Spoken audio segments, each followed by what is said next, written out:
What am I waiting for? And I'm watching that wee pear. Watching that fruit slip away. Sure, it's probably fine. But the screams go on and on and on and on. And oh wait, what's this in my pocket?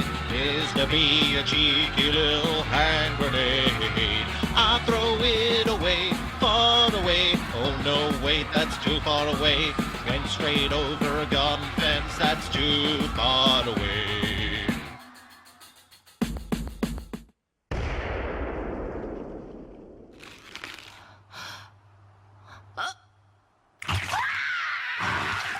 Welcome back to Never Ever Eat Pears, the Doctor Who rewatch podcast where we watch Doctor Who, you know. Why the fuck are you here for anything else? And we are starting because we will never finish the 12 Doctors run. We will delay it. We will delay that as long as possible. As long as possible. We are tackling the first episode of the Doctor Who spin-off series, Class, which is called For Tonight We Might Die. It's a pretty fucking cool episode title. Yeah. And to be honest, a pretty cool episode. I like it, yeah. I really do. There's very few episodes of Class that I think are bad. Yeah. There's bits of Class that are bad. I think that there's some... I don't wish to be mean off the bat. No. Some of the acting and some of the line work is poor. That's fair. But overall... Yeah. Generally pretty fucking good. It's a very interesting concept because I love these kind of coming of age dramas. Yeah. And it is brutal. It does not hold back. Yeah, no. Yeah. Like, there's a bit in this episode where it's like, you think this is a teen drama that's like on the Sarah Jane Adventures level? No, fuck you. Yeah, literally. You can watch a lot of this first episode up to a point and think, yeah, this is just a little bit silly. Yeah. And then shit happens. You're like, no, this is and then Torchwood level maturity. Yeah, and then when you get the coming coming next soon time. Episode, fucking hell. and you think, that's actually a lot of red stuff. That's the most gory episode. I think it really is. Yeah. And then they literally just chuck it into you like the second episode. You're like, yeah, okay, cool, we're here. We're here now. We know what we're doing. But we are at. Pete, this looks the same, doesn't it? You know, Coal Hill School. Totally looks exactly the same. Exactly the same. Clearly not a different fucking building fucking miles away from the original place. The only thing that is the same is the name and that head teacher. Yeah. That is literally it. You can't just say you went through a renovation. You fucking bulldozed it down. This is a whole new building. Yeah, this is no. Because they say it a couple of times that it's been renovated. Yeah, they're really trying to convince No, it's not. No, we know.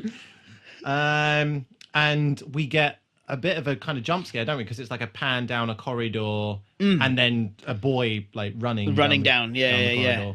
And do we get to see who he meets up with immediately, or is that later in a flashback? Later in a flashback, I think. Yeah. Okay. He runs into a classroom, and then we hear like a scream. Yeah. And monster sounds. Yeah.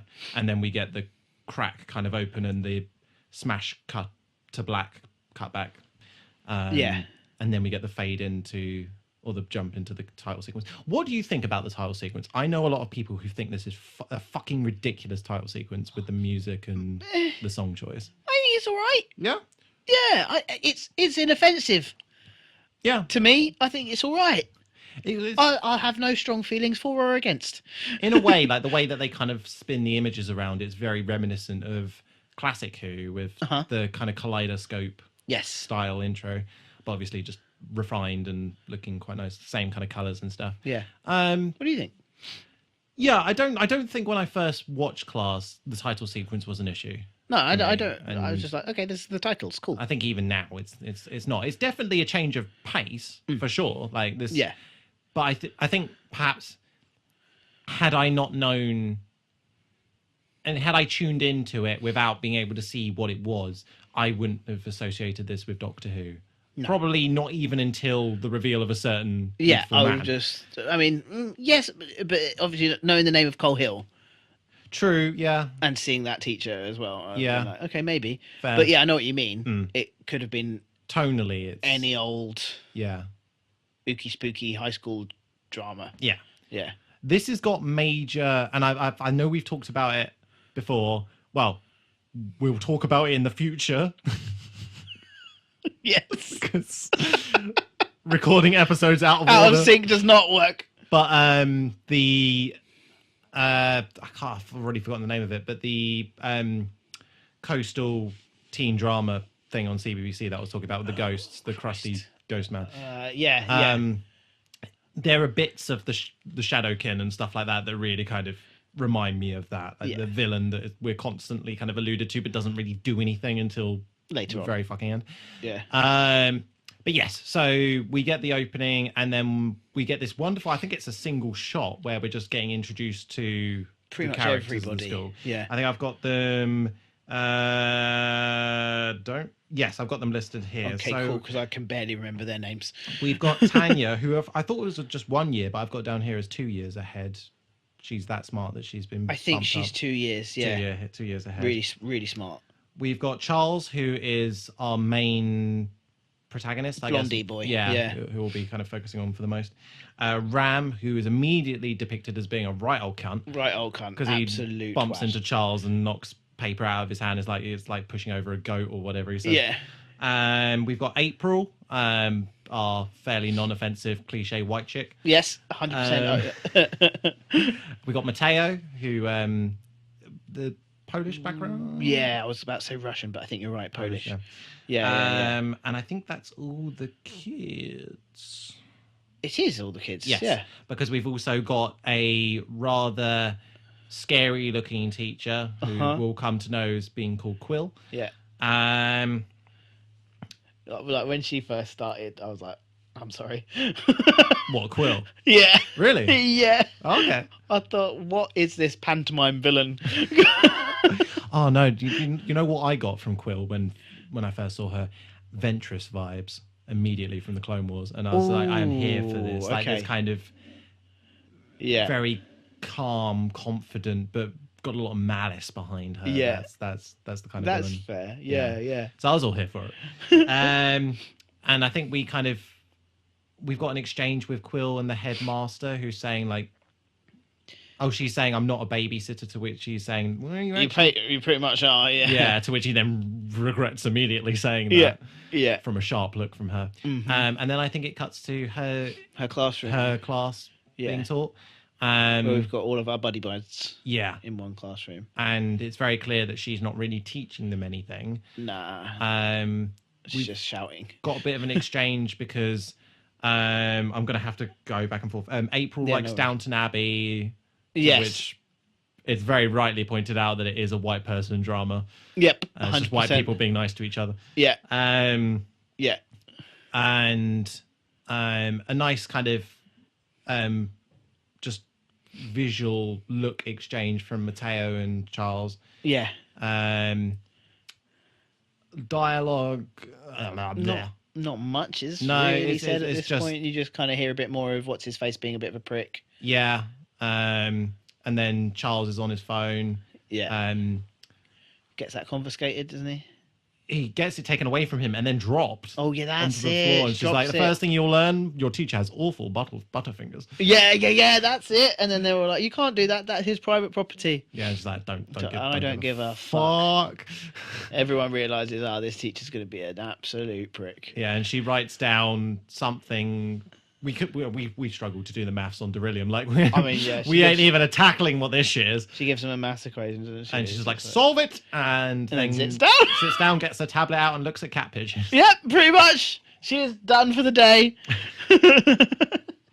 I had a film studies teacher that was like that. Did you? Yeah, literally set us the most mundane, easy thing to do, and then would actually disappear for most of the lesson.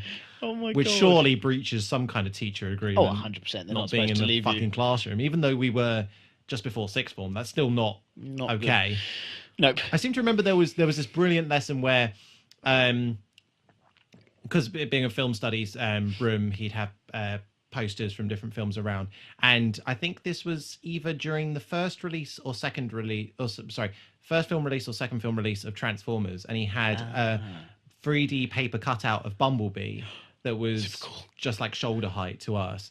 And I remember he was standing on the desk and it just wouldn't play ball, and he just ended up like fucking tackling it into the fucking corner just to try and get it to stay. Brilliant. I remember just looking up, seeing out of my peripheral vision some distress. And be like, oh, it's just Sir, just tackling Bumblebee. Tackling Bumblebee. Standard. Brilliant. So we got Quill's lesson, Charles's phone being broken. Mm-hmm. And then I think we're back outside and poor April asking people to help with Help her decoration. decorate the prom for prom night, yeah. Because even during the opening shot, I think there's one bit of the camera that like focuses on the autumn prom. Yeah, isn't it like a flyer that's like floating past in the wind or some shit? Yeah. I thought it was attached to the wall, but It might have been. Either way, we've got a flyer. Yeah, to we've the, got a flyer. to the prom. Yeah.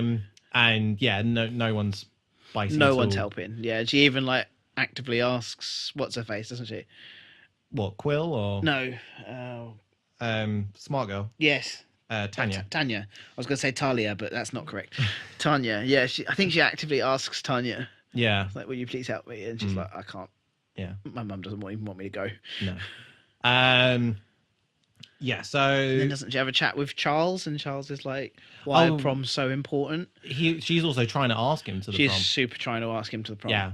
And he's like, why is it so important? Why do you need a date? All of these really strange questions that he should know the answers to.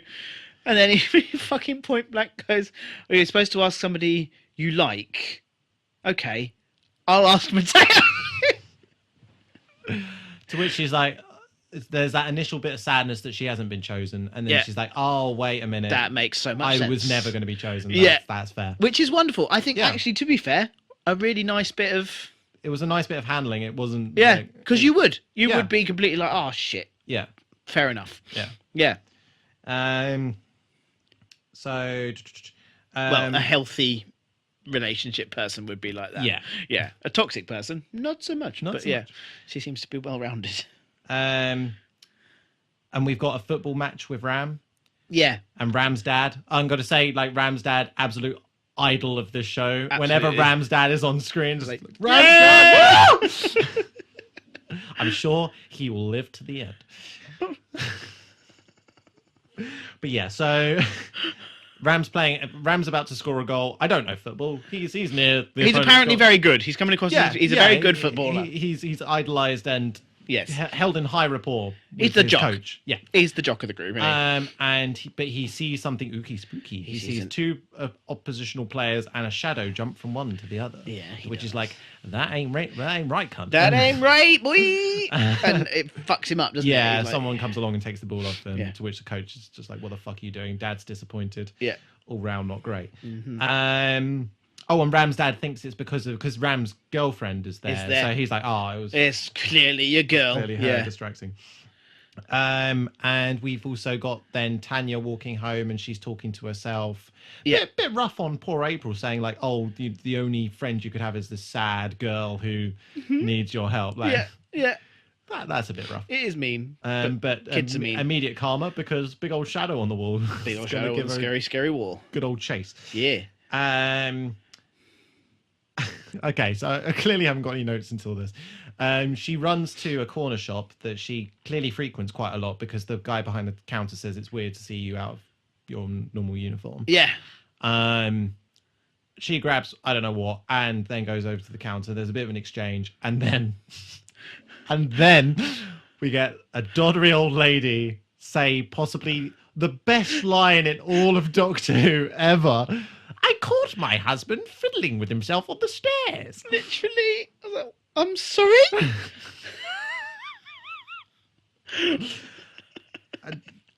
I do feel like, though, because it's completely unnecessary. Yeah. Is it just a bit of writing to say we're different? Yeah, we're edgy. We're edgy. We're a cool We're having teen drama. that Torchwood season 1 growing pains where we don't really know where we're at. But we're not Doctor Who, we promise. We promise we're not Doctor Who. We're making this old lady say something really gross about her husband, who is an old man.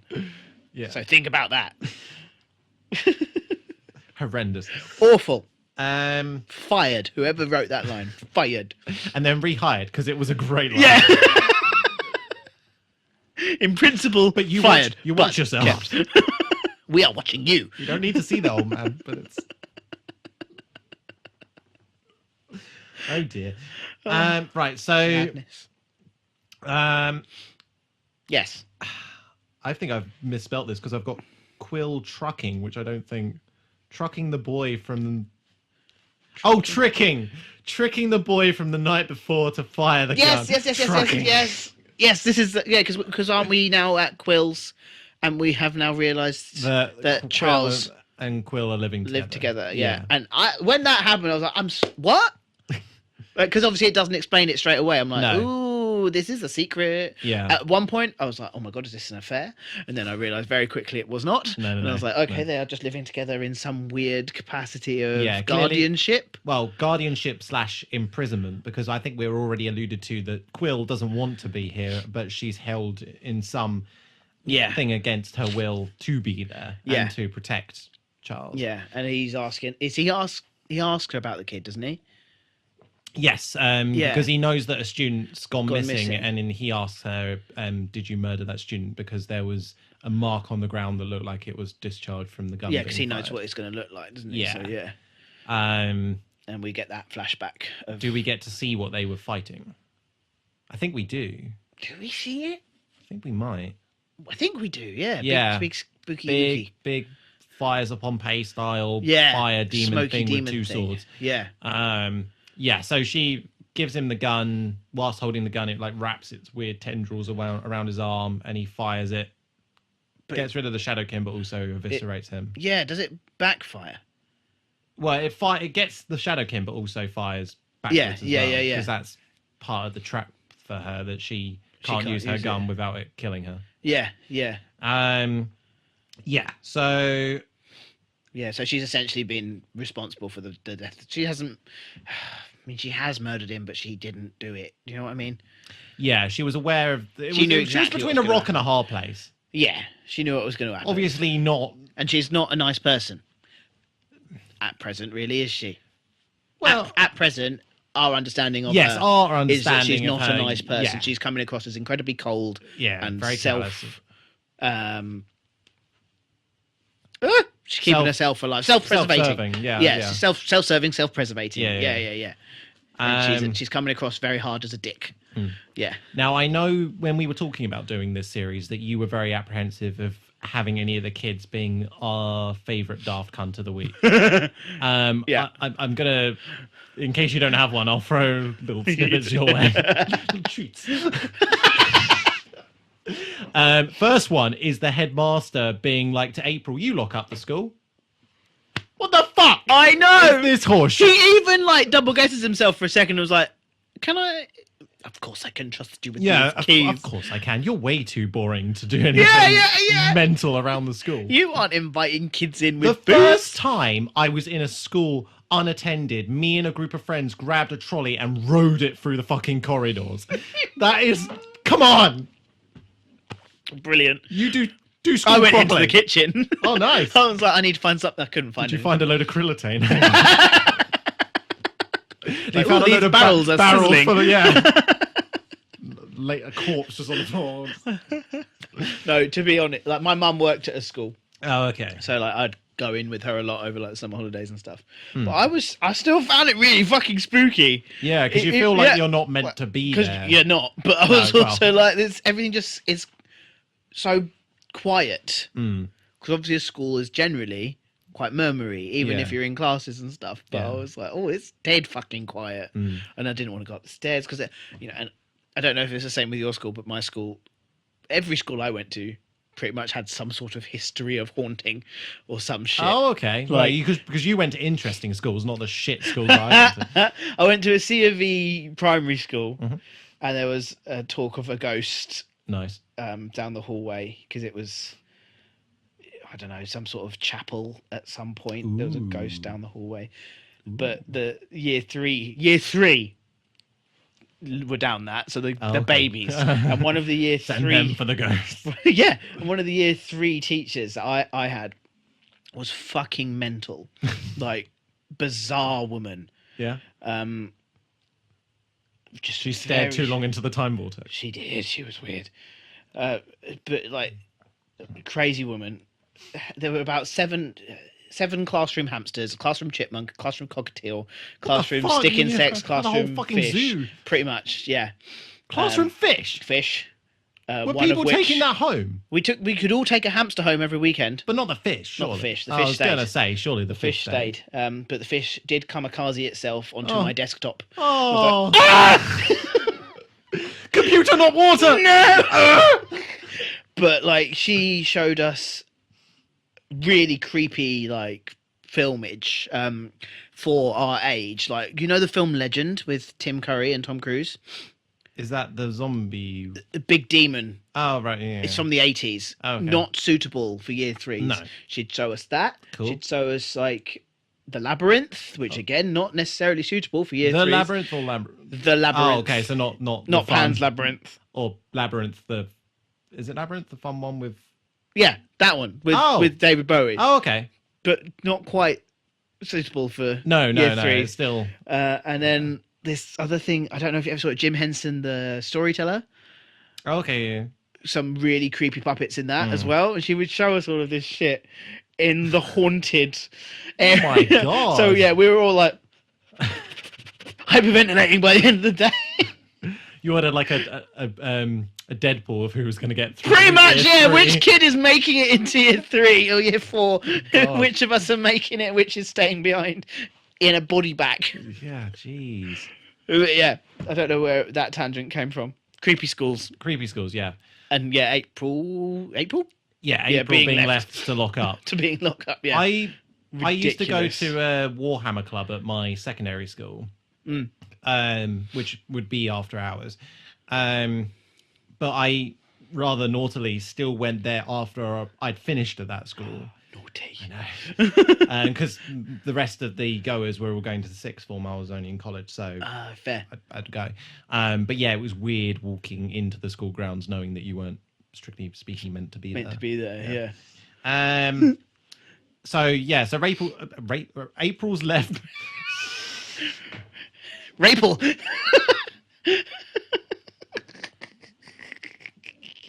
You want to put your tongue back in your mouth? Fuck's sake. I might edit that out. First ever edit out for Never Ever Eat Pears. What? Yeah. Damn. Well, I've edited out when I've had to turn things off, like the heat. Oh, yeah. But first, like, blunder where I've had to fucking edit something out. Jesus Christ.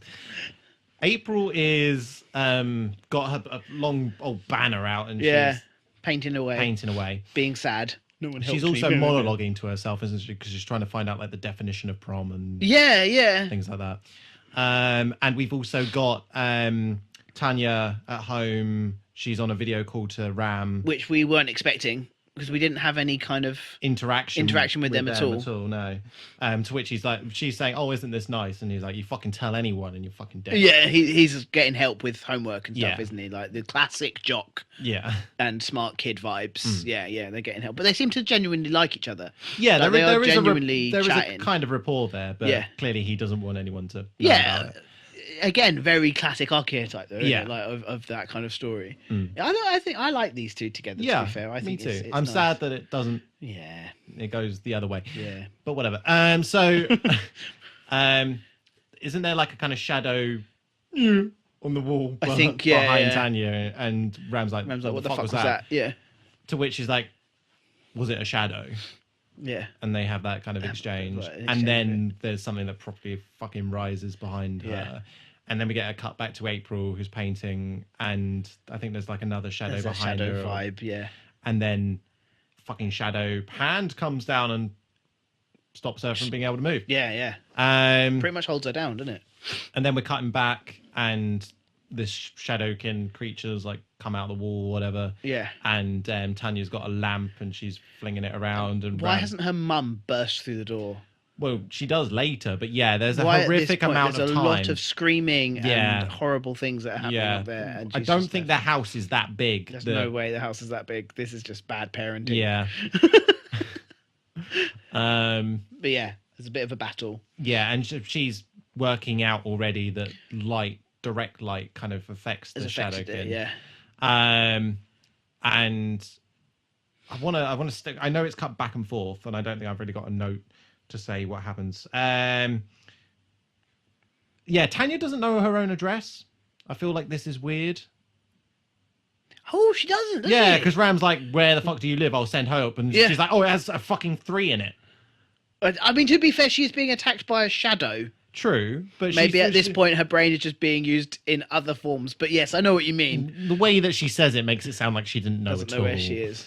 Now, I always knew where I lived when my parents split. I always knew where I lived with my mum, but I think to this day I never knew the address of where I lived with my dad, simply because it was so out of the way and no cunt would ever make the journey to get there.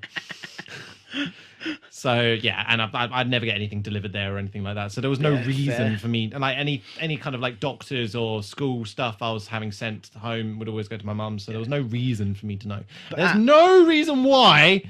At her age, they're secondary school kids, aren't they? Well, no, this is sixth form. No, yeah, secondary school kids. They're all far old enough to know their addresses. Yeah. Another daft cunt. Another daft cunt of the week, people. Yep. So I can't remember how the Shadowkins kind of banished from this situation. Whether or not it's just because she's like flinging a light at it and it eventually fucks off. I think that's it. Doesn't she get more light because she's sitting there in loot, and then so does Ram. He puts on loads of lights, and then the whole. What happens with April? Is that when? I think we'll stay with this a little bit because Tanya's mum does finally come through the door. She does finally rock up and be like... And, like, what the fuck is going on here? To which she then is immediately distracted by the fact that Ram's on the computer and, like, you're talking to a boy. What the fuck? Not what the fuck. Like, put two and two together. Him on the computer does not correlate to the fucking tornado sound you heard coming from your daughter's bedroom. Yeah. Like, what was she doing? How did she not ask if she's okay? Weird. Yeah, very weird. Bad it's like... parent. So I know we should never talk about it because we alluded to possibly having to do it if people didn't vote. But there's a scene in Primeval season 1, episode 1, a house of a similar size, and there's a boy in his bedroom, and a fucking, to all intents and purposes, a T-Rex crashes its head through the window, and there's like maybe a minute and a half worth of like T-Rex trying to eat child. Yep. And brilliantly, the child uses one of those electro globe things and throws it and like that sends the dinosaur away. And he does picks up a fucking Darth Vader lightsaber and has that to hand. But only then does the mum shout out, be like, Ben, what the fuck is going on? Not maybe I'll come up. Minute and a half of like house destruction. You would literally feel something coming through your fucking window. No. Bad parent. Clearly, both went to the school of bad parenting. Bad parenting. Yes. So now we're back with April, and again, I don't really know how she kind of pulls away from the shadow hand, but we get kind of like a pan away and up a set of legs in front of her, and it's Quill standing there. Yeah. Saying we're in danger. Is it something that Quill or Charles do? I genuinely don't know. I can't remember. I genuinely don't know. Maybe it's just like, yeah, and flies. I touched you. Got you good. Yeah. Yeah, so, wow. Surely not, because my next note is the sharing of the heart. I clearly have just skipped shit. Wow. Okay, well, I'm going to have to use this. That is here, though, isn't it? No, because that's at the... No, maybe it is. I think it is here. Yeah, because now we're running down the corridor and the Shadowkin kind of bursts forth in front and... Yeah. Because we end up back in the hall in a bit. Yeah. But... With some more flashbacks and shit, don't we? But yes. But yeah, so April's been given the gun and is about to use the gun. Quill's given her the gun. And then Charles like jumps in front of it or whatever. Yeah, and says, "No, you don't fucking use this." Yeah. Yeah, but she fires and it glances off of this Shadowkin. Yeah. Who then changes appearance and is now the king of. Yeah. Because before then he was just a normal Shadow Knight, and now. No, he's like, "Aha! I'm the boss. I'm the boss man." And. I think Quill's got like a scanner. Yeah. And she works out that through. It's very wishy-washy that through the glancing of the pistol and Charles jumping in front of it or whatever has now meant that to anyone listening who hasn't seen the episode, this seems like a jump. And it is a jump. Now, Shadow King dickhead's heart is fucking eviscerated and out into space, because that's what the gun does. It sends particleizes stuff and sends it out into space.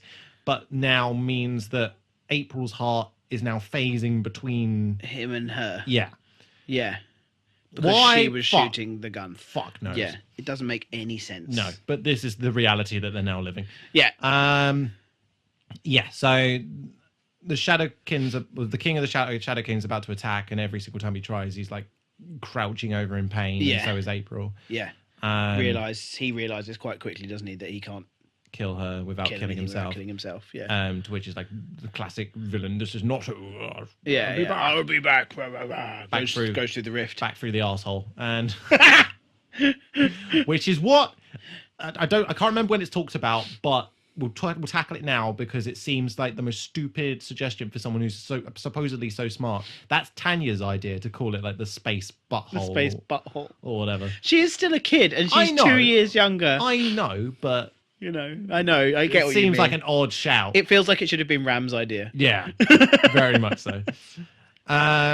Maybe it was. Maybe he told her in one of their weird little secret webcam sessions. It was like, I want to suggest this, but I'm too scared. There was that little exchange afterwards, like, that was really good. That's a really good idea. Well done, you. Yeah, so I think now we're back in the hall, and there's the discussion. Yeah, Charles is pissed with Quill. Yeah, essentially, and the reveal that Quill and Charles aren't human, and kind of discussing that. Yeah. Do we get what happened? I think we do. I think this Charles's is the whole planet. big flashback scene, isn't it? Yeah. I must say though, April takes all of this exceedingly well. She does, yeah. I know that she's literally just been attacked by like a shadow monster and now has been told her heart is in phase. Mm. And now being told that one of her teachers and the boy she liked are different alien races. Yeah. And she has not at one point gone, ah! Like, I need a minute to process this very unusual information. Yeah, she's just like, yeah, okay, cool. Yeah. Because it isn't like her thing at the end of this, like, yeah, that all makes sense. You're either alien or Amish. Yeah, she does say that. Yeah. Yeah, man. So I love the cut that they use in this where Charles starts to talk about his planet and like how beautiful it was, and then Quill's like, we lived from that planet. And it starts the music again. Yeah. The fade into the planet. It's really Why clever. does the establishing shot of the foliage on this planet look like a fucking concept art page from a D&D handbook? It looks great, probably but it is. doesn't belong in a live action fucking episode. It probably is. Probably, yeah. They're probably trying something artsy fancy. I love now, I don't know if I do love it. I don't know.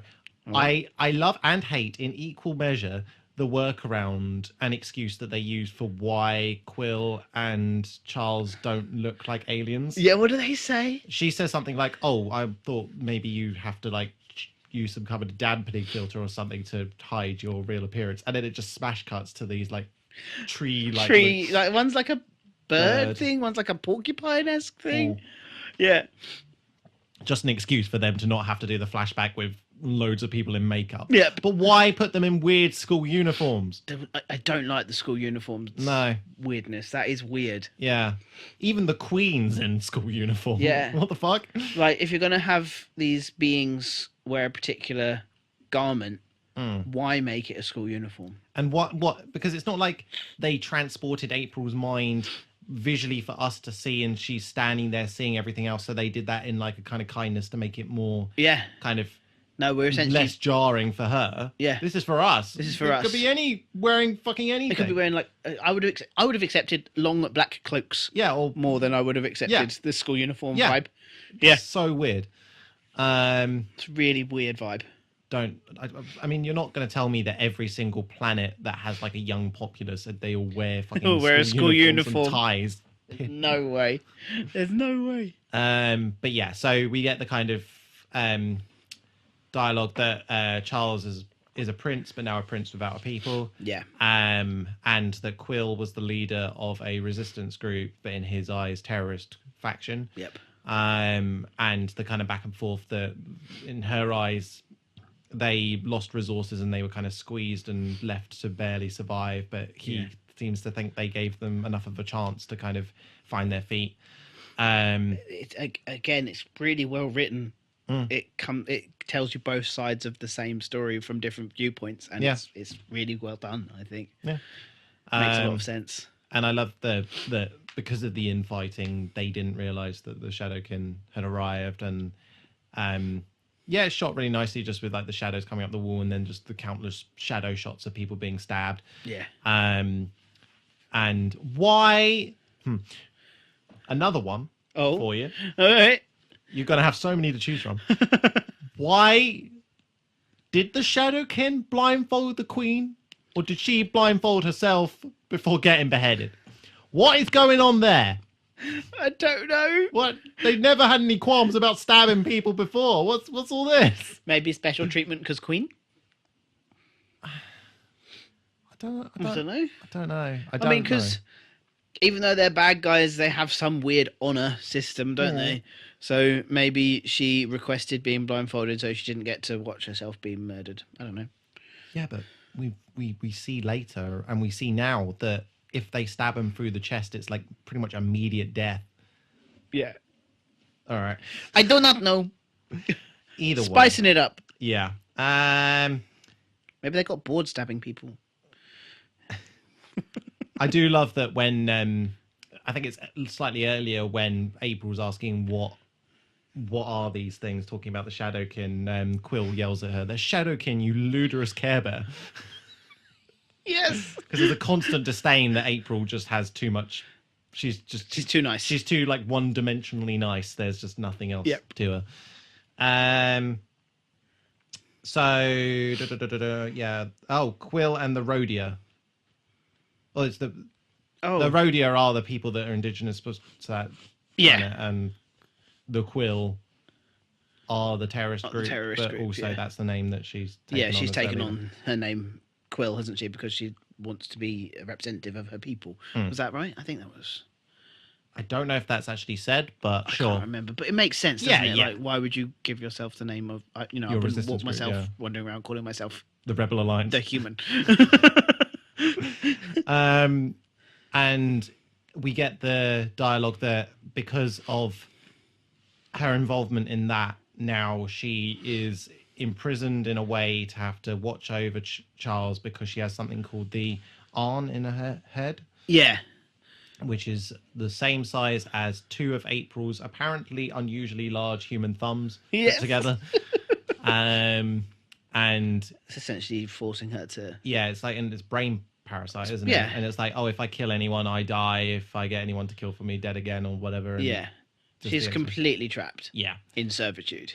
And Charles is very much like, no, this is great. The way I've imprisoned you, me good. He's slapping himself on the back, isn't he? Yeah, and she's clearly not having such a great time.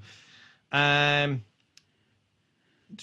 got here. Why would you blindfold Charles's mum before killing her? Yes. So they run. I think it's Charles witnesses the death of his mum, and then Quill runs in and does some like fly kicks to the Shadow King. Yeah. And they escape and end up in this room, and Charles is observing a rather beautiful cabinet. Really beautiful box. Yeah. And then we get a bit of an audio sting that we all recognise. The fade in of our beautiful, beautiful Tardis. Yeah, we do. And that beautiful Doctor Who or Doctor soundtrack sting. Doesn't Charles say we were saved by a being of legend? Yes. Yeah. Because they're the last two left, aren't they? And they're like, we got saved by a being of legend. And then it shows them outside Colville School. Tardis fades away and just told to basically crack on. Crack on, yeah. Yeah. Start a new life here. April's main fucking concern being the prom. Yeah. She's like, we're going to have to cancel that prom. Sorry, did you not hear literally anything we fucking said? Anything that, we're aliens. The ramifications of the Shadowkin being here. Yeah, they're going to take over they're going to kill the entire planet. Yeah. No, your fucking prom. Your prom. The hour and a half you spent on that banner, clearly the biggest accomplishment you've had all fucking month. I don't know what... Sorry, April. I'm really sorry. You seem nice. She is nice. That's the whole point. She is nice, but that is your whole character. I do love when... I think it's after that main dialogue exchange, the headmaster walks in. Why? Why is he back? Why is he back? Leave us, we We are are decorating. See, this bit is where I started to like her. And I was like, actually, yeah. Because initially when she first started, I was like, you are literally just a cardboard pantomime villain. But yeah, this exchange where we found out their backstory and she delivered that line, I was like, all right, cool. Yeah. You're not as bitchy as you're coming across. No, she still but you are a bitch. She still has fun with what she's saying. Absolutely. Like the gravitas she says it. Like you can see in the headmaster's eyes, like, oh fuck. Yeah. It's great. Okay, so and then like what did she? I think there's a bit of an exchange between Tanya and Ram. They're both sitting in their respective rooms and they got like torches and lights. Yeah, torches and lights everywhere. And they just don't want to be alone. I get it. Like, I don't know what's scarier, being attacked and the aftermath after that, or not being attacked, witnessing the person being attacked and knowing that you could be attacked in the same way. Yeah, literally. Yeah. The exact same way, because you've seen a shadow as well. Yeah. And like, why did it pick her and not me kind of vibe? You'd be sitting there churning and churning. Yeah, but the best thing you could do is sit with the other person and just kind of sit it out together. Absolutely. I think we're back at school after this. Yeah, I think we are too. Yeah. Now, are we? I think there might be a bit of an exchange between Quill and Charles back at theirs. But I don't really remember if it's of anything substantial. Or do we not just go straight to getting ready for prom? No, because there is a classroom exchange. Oh, there is. Yes, you're right. Yeah, I think we're back in the classroom and she's like holding her chest because she feels funny. And it is some horseshit because, again, here's some source for you, Pete. What in the fuck kind of dialogue would it be to people that she doesn't know what they've experienced to just whisper over to them, be careful of your shadows tonight? Honestly. You fucking what? Again, exactly what I thought when she said it. I was like, what? What kind... What? There's only so many times you can justify it by saying kids are weird. No, that like, is nearly adult weird. kids. Yeah, no, that's bizarre. That's weird. Without any context, what the fuck does that mean? And also, why just tell those two?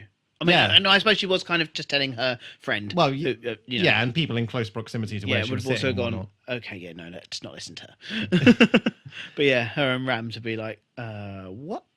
Yeah, and unfortunately for her, they've had the experience that they have, so she doesn't look like a complete lunatic. Yeah, but then it doesn't have... it's literally that one classroom scene where she says that, and then it hard cuts to Ram and Tanya talking over. Do you believe about... Do you believe that Charles is a prince and all that? So did April just splurge it all out? Apparently so. And is Charles okay with this? I don't know. I don't even know if he was privy to that. Was he in the classroom? I think so, but I don't know if he was privy to the exchange where April just fucking told them everything. Does no one have the concept of secrecy anymore? Fuck. They're just ruining Charles and Quill's attempt undercover to start a new life. They're effectively in witness protection. Yeah. And now they've gone... She's just blown the cover. Yeah. Waving a big flag that says... Aliens right here! Also, Pete, be careful of your shadow. Oh my god. You be careful of your shadow. Give you no fucking context at all. Shadow.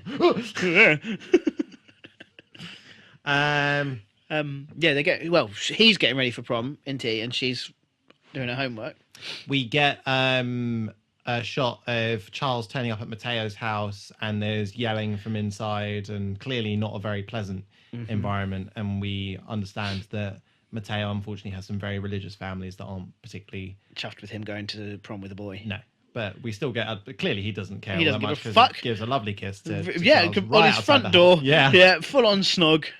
Beautiful. And Ram says to Tanya, why don't you tell your mum that prom would be a good sociology experiment to let her get you to come? Oh, because she tries, doesn't she? And her mum's like, no. Absolutely not. Now is for education, later's for fun. And Tanya's like, what, when I'm fucking 40? Yeah, literally. Yeah, I mean...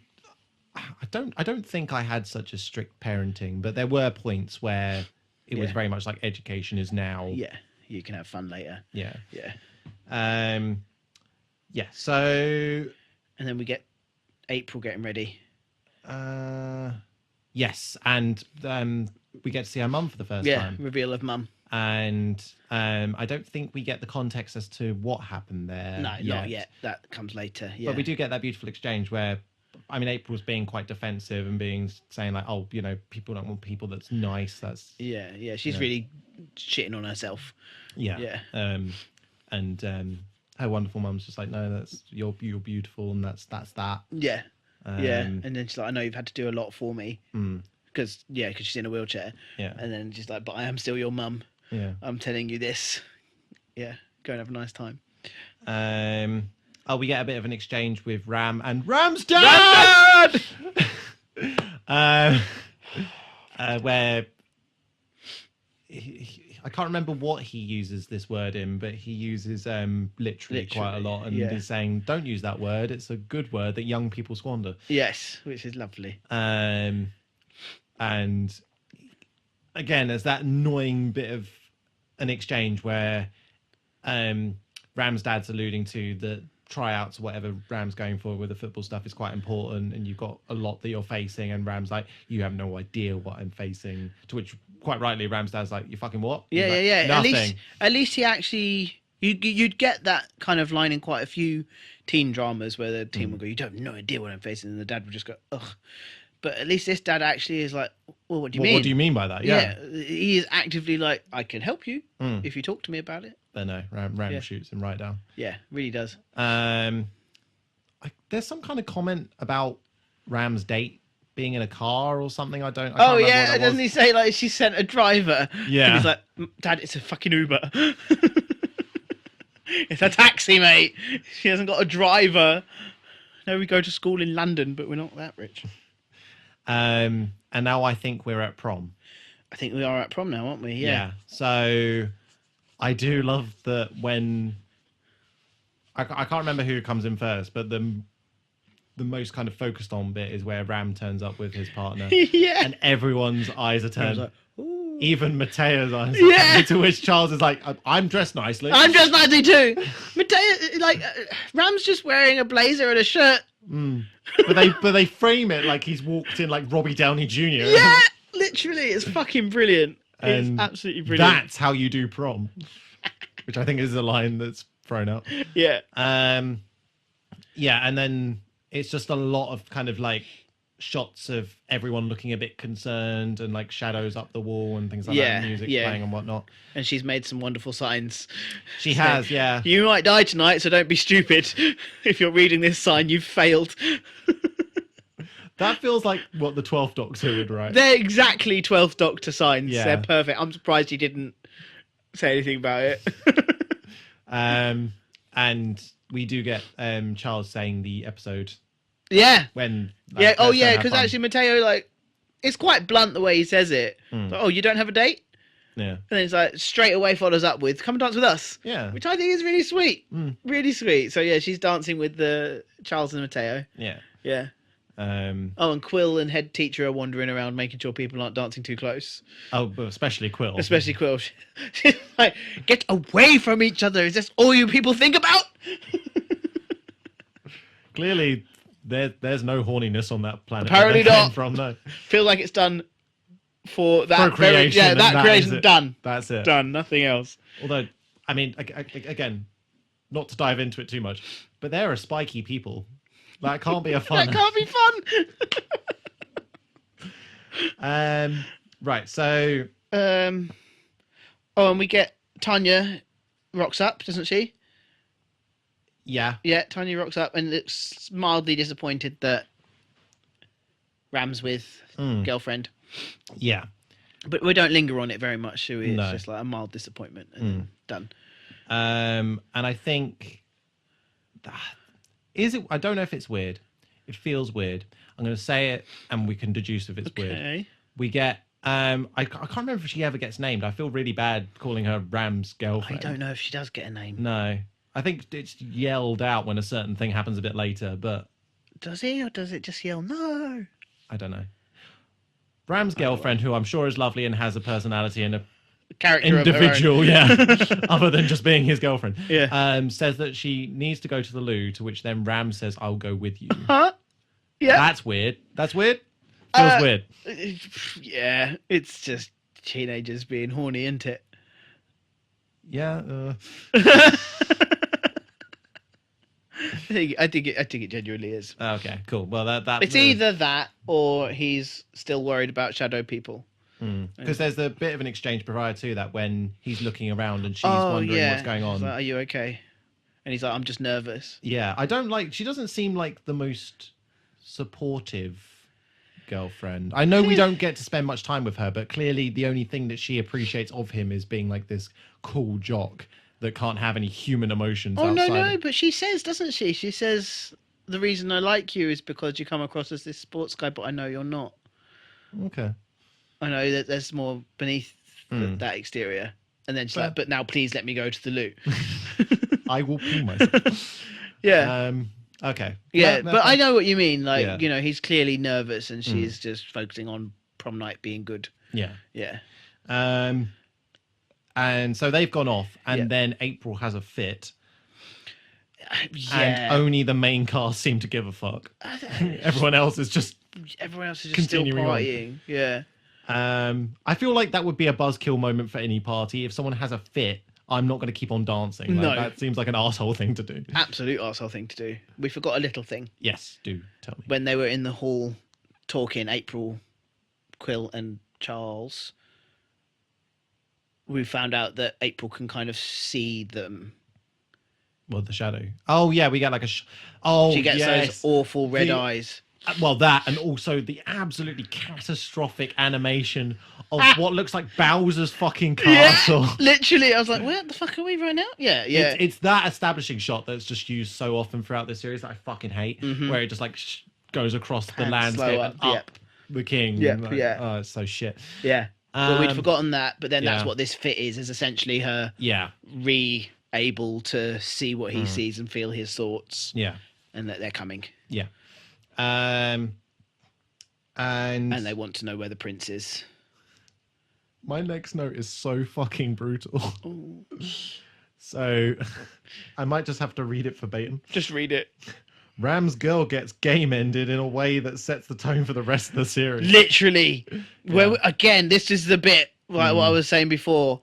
The whole up until this point, it was just bog standard. Yeah, apart from that old wanky lady. Apart from a weird wanky lady. Yeah. That was a really weird throwaway bit. But as soon as that fucking sword goes through her chest and he gets blood splattered all over his face, in his mouth, everywhere, and it's that deep, dark blood. So they've done their fucking homework. Yeah. They know what that is going to look like. And it's fucking brutal. And she's mid-conversation, isn't she? Yeah. They're literally just chatting. And it gets absolutely skewered, eviscerated. Yeah. And his acting reaction there. I know I've shat on their acting. But that was brilliant. Everything with Ram, for at least the rest of this episode, is pretty damn great. Damn good. Yeah.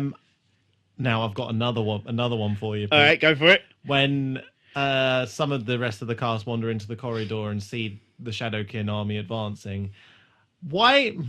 What fucking reaction is that, Mateo? Saying, "Did you hire a band?"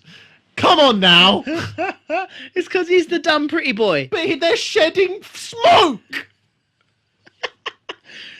It's a smoke machine. It's dry ice. They've set up in the corridor. They're that hardcore. They need liquid nitrogen smoke to make their entrance in a corridor, just in case some cunt's wandering around. Yeah, just in case some of the kids wander out to be like, I need to go to the loo. Oh look, there's the band. And I think it is April who asks where are the teachers, and we get a cut to, I think it's one of the teachers, the head teacher. Oh no, I thought it was a kid being ill. Was it a kid? Yeah, I thought it was a head teacher looking after the kid. And then another teacher walking up with a girl crying. That she got dumped during prom. Yeah. Dickhead move. Absolute dickhead. Yeah. Move. Why would you do that? During prom as well. Just fuck. Asshole. Yeah.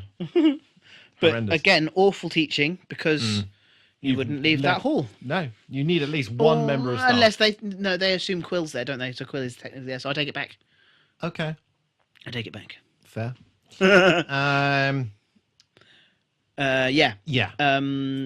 Quill and Charles start advancing towards them, don't they, with the gun? Firing the gun, and they realise that this isn't working. Yeah, they realise there's a whole fucking army, and Quill's like, yes, you're right, let's back up. And April runs into the hall ahead of them and tries to get them all out, saying like the school's on fire or whatever. And Yeah. we're all gonna die.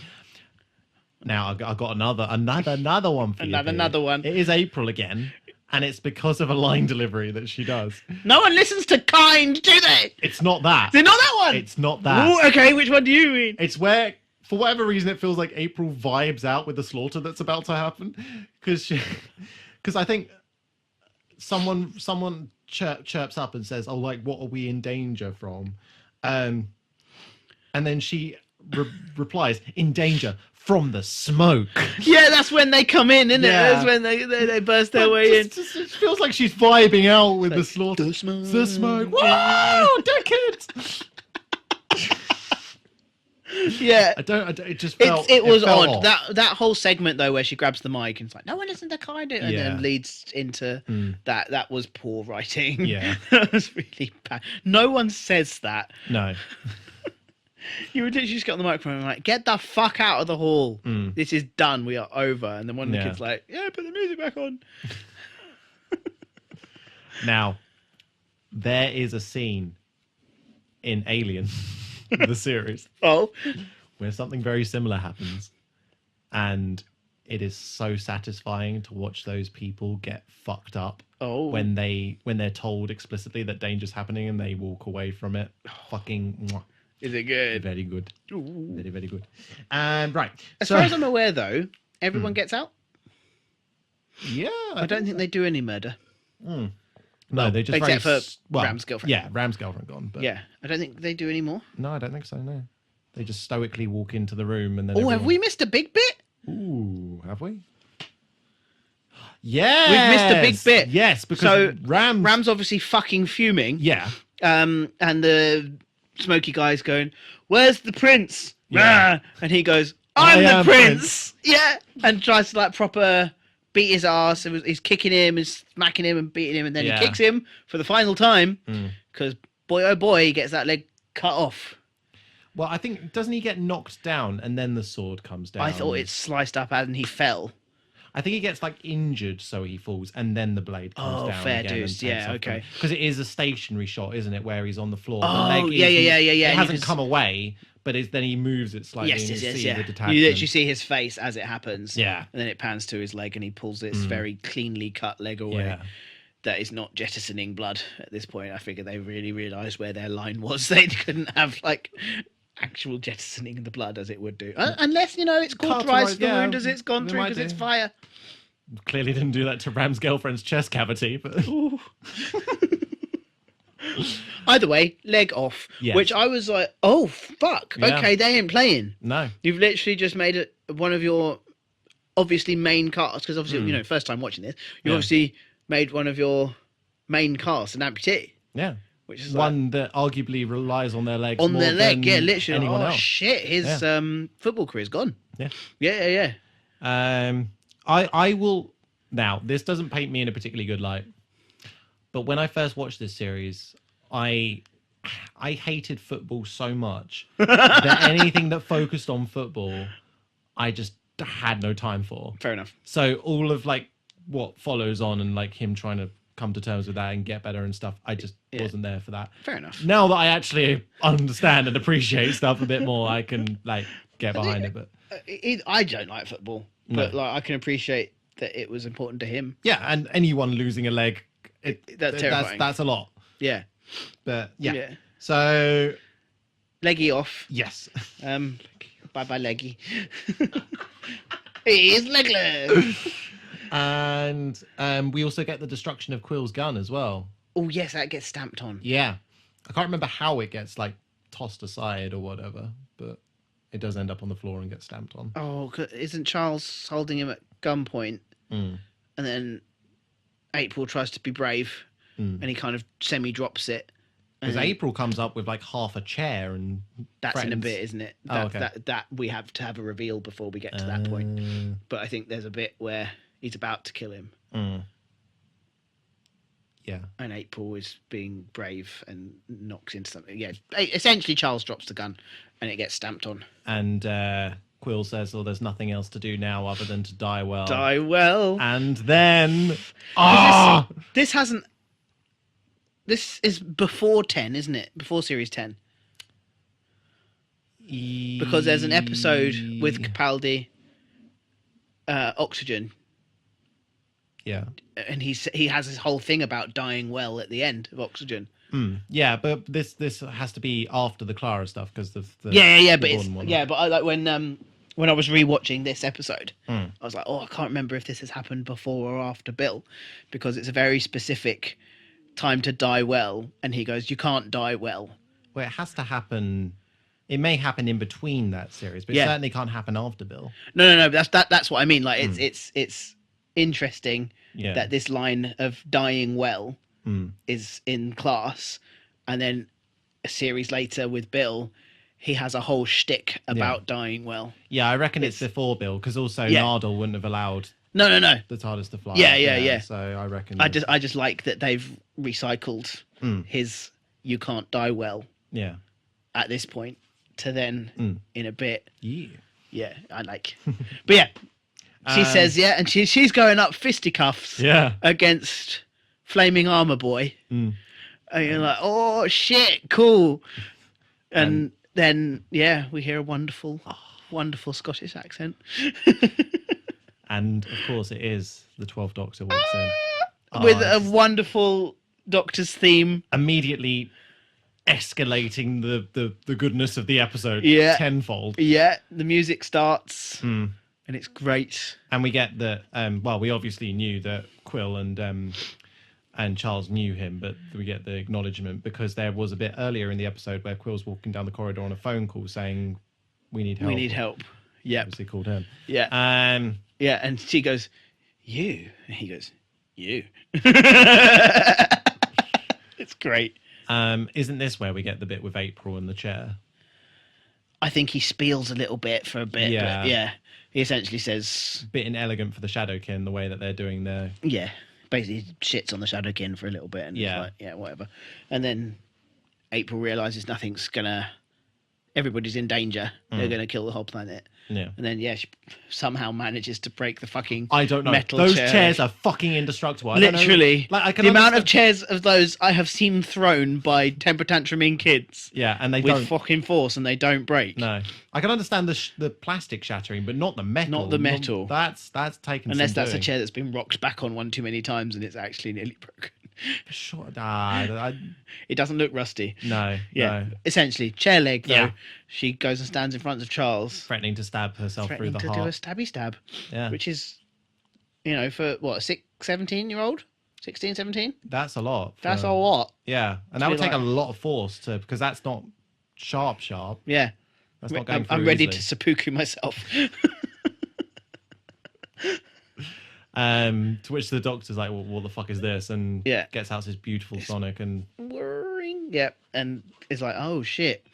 You're sharing a heart. How does that even fucking work? And I think it's then Tanya who says, like, I know what I'm going to do with this. I'm going to turn on the lights. Yeah, because the Doctor's like, he alludes to it, doesn't he? He's like, but we don't need to do this because even in your most solid form... Yeah. Yeah. Bless her, she runs over, turns the lights on, and nothing happens. And she's like, I thought that would work. And he was like, no, you were right, you just need a boost. And like boosts the lighting up. Yeah. Yeah. And then they all start to disintegrate. I do love that we've missed a little bit of have we? dialogue from this that I've taken note of. I love the you know who I am, you are the great destruction of the universe. Yes. And then also we are after the cabinet. Oh, well, you should have said that. There's this painfully obvious shop called Painfully IKEA. annoying shop called IKEA. And he's also reminded us that these two are the last of their kind, doesn't he? He's like, these are my friends. I listen out for the last, I've got a soft spot for the last of their kind. And these are the people I need to help. So we get a little bit more about the Cabinet of Souls and its legend. Where it's essentially their heaven where their souls go, isn't it? Yeah. And it can also be used as a weapon. Yeah. And Charles says it's empty. It was just a bedtime story. Because they want it for the weapon, don't they? And he says, it's just a bedtime story. It's empty. I do have, just to recover what we already talked about without even looking at my note, April somehow pulls apart an indestructible school chair in her own life. We get to see the Doctor's green Sonic setting. This is the green, yeah, to boost the lighting. And yeah, using the light to banish the Shadowkin. But there's still one left. Yeah, they're slowly pouring out, aren't they? Fading back through the crack, the arsehole. The space arsehole. They run after them? I think so, yeah. Why? Don't know. Just to try and get April's heart back? Maybe. That might be it. I don't know. But I think that might be it. I think, yeah, they give chase because Charles is like, no, he's still got her heart. And Shadow King Boy is still there. Yeah, he grabs her, doesn't he? I love that the Doctor does like a little duck behind cover with like a little alcove of the wall. Yeah. Yeah, he grabs hold of April and it was like, yeah, then the Shadowkin's like, yeah, you can either kill us both or let us both live. That's the choice you've got to make. Yeah.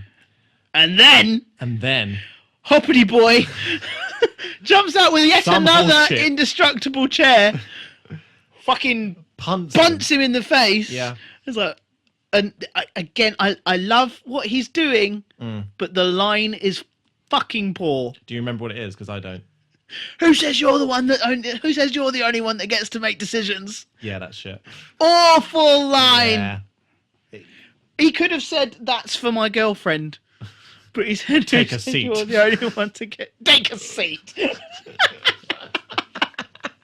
That would have been better than this bullshit that came out of his mouth. I mean, we're skirting around the bullshit of the fact that Ram is up and about. Yeah, he does then collapse. Immediately faint. Yeah, and I know that there's like the adrenaline arms. thing and things like that, but like that's a lot for him to have done. Yeah, but if it's being cauterized by the blade, he's not going through as much blood loss. He's just going through insane pain. But yeah, faints into the loving arms of Peter Capaldi. Yeah, which I can think of worse ways to go. No, yeah. Is it the Doctor's fault that there is an excess of Artron energy at the school? Because he says he says it's Cole Hill's. Yeah, but it is him. It's him. Yeah, it's 100% his fault. Oh, that's not good. And he makes that other jibe of it being renovated. Yeah, he's like, you can't even get rid of that when it's been renovated. When it's arguably a different building in a different location. Yeah. We do get the slightly heartbreaking moment where Capaldi is rattling off, and then he has like a walk away moment. Walks over to the...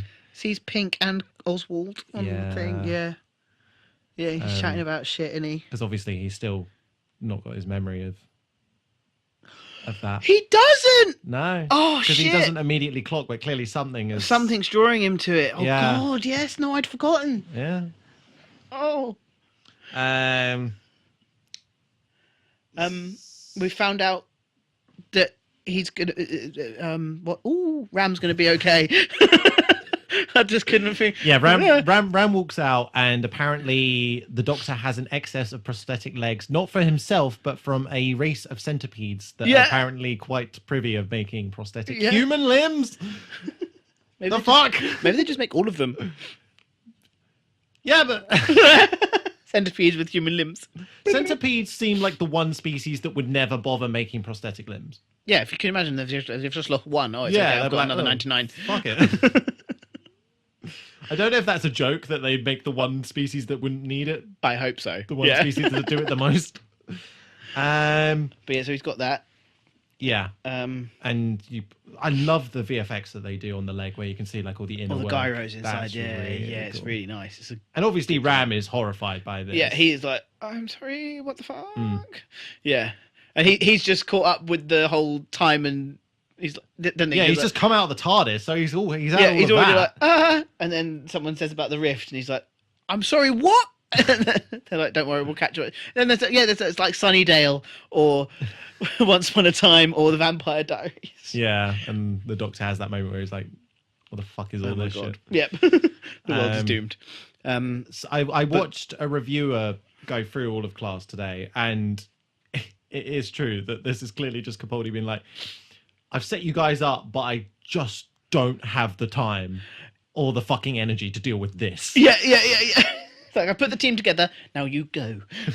And there's little beats. I don't know if you picked up on it, where it's almost like he doesn't quite believe in it himself. Oh, he doesn't believe in the team that he's put together, but he's just kind of rattling off and trying to be inspiring and helpful. Yeah, 100%. Yeah.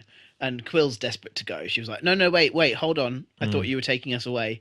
He was like, no. Why would you be safer anywhere Why would else? you be safer anywhere else? And then he mentions about, she goes, I'm already enslaved to that prick. And he goes, no, you've committed a crime and you will be punished. Yeah. And she said, I already am being punished. And he was like, no.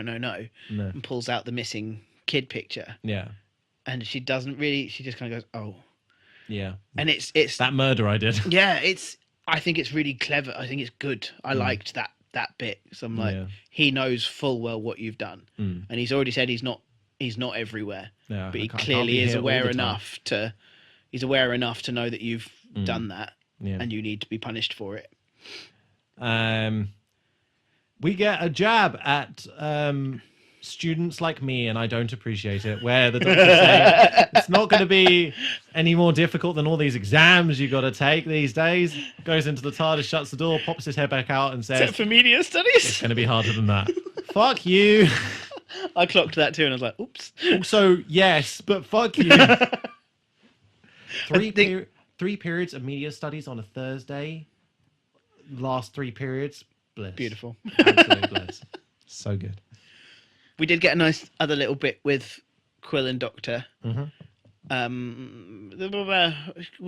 she kind of comes over and says, look, it's no secret that I hate these people, but at the end of the day, they are just kids. Yeah. Do you think and then she dresses it up with, do you really think they can, like, deal with all of this? But you think, ooh, is that a little bit of humanity there, Quill? Compassion coming in? And then he says, they're going to be able to help you use your brain.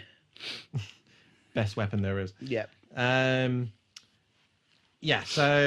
And then bless her doesn't tend to go, does this mean we're all mates? We do get... Because is it April walking with Ram home? No, April's walking with Charles. Charles, yes. And we do get the story about her mum and what happened there. Yeah, because he's like, you're taking all of this remarkably well, because you've still not got your heart properly.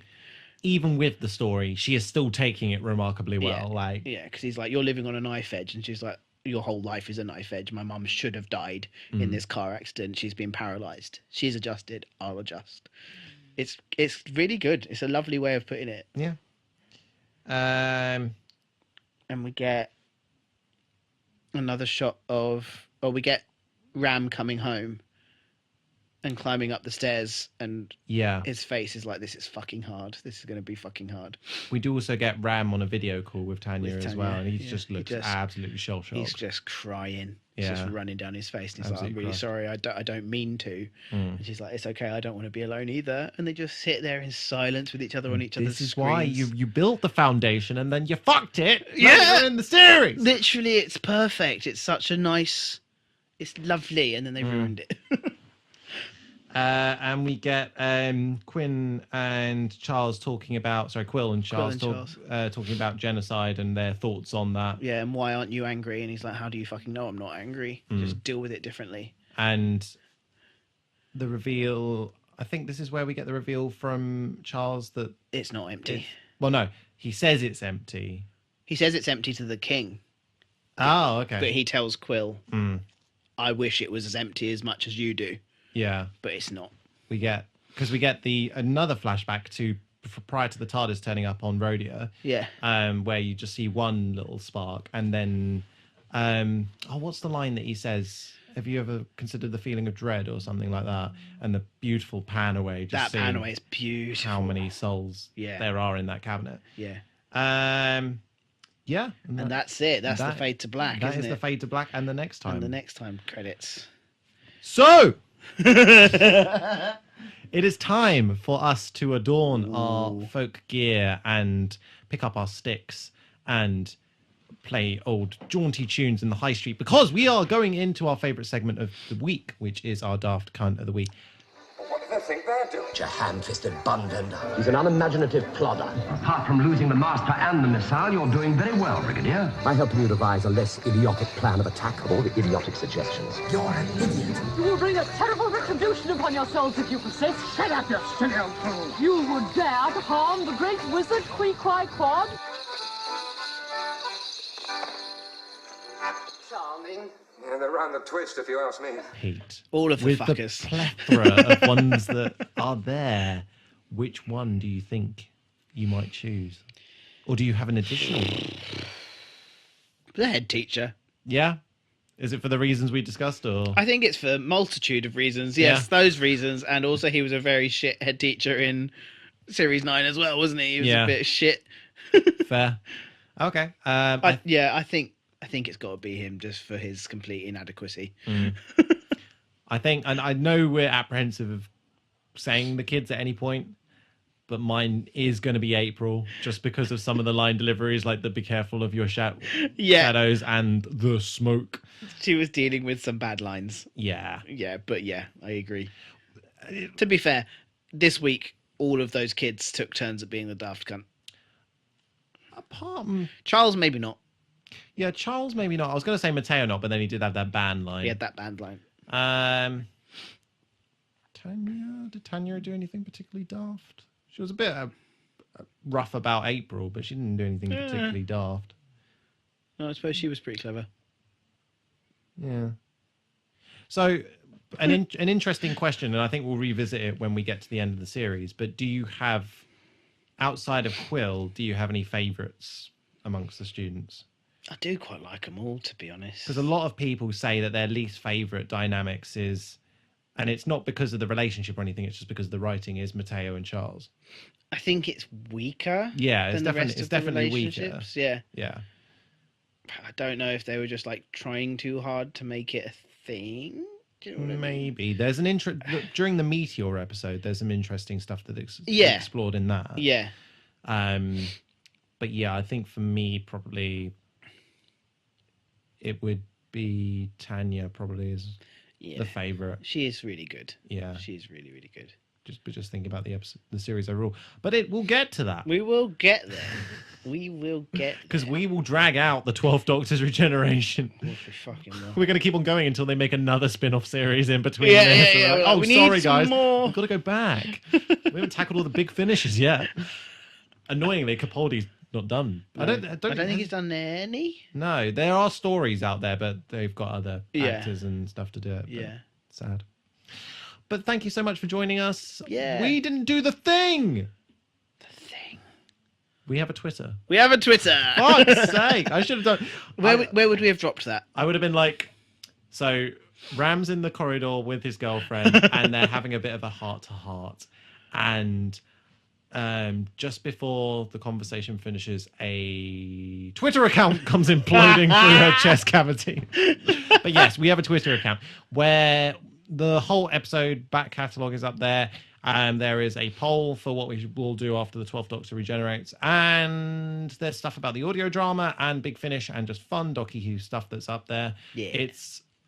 I don't want to say it is a safe space, but I don't want to advocate for anyone using Twitter as a safe space. So don't do it. There are other places to go and far better places. Yes. But yeah, so everything's up on there. And if you wish to leave a comment on the episode, you can do it on Spotify or on YouTube, and we will read it out on the next episode at some point. But until the next time, unless Pete, you have anything to add, we are blasting off into time and space.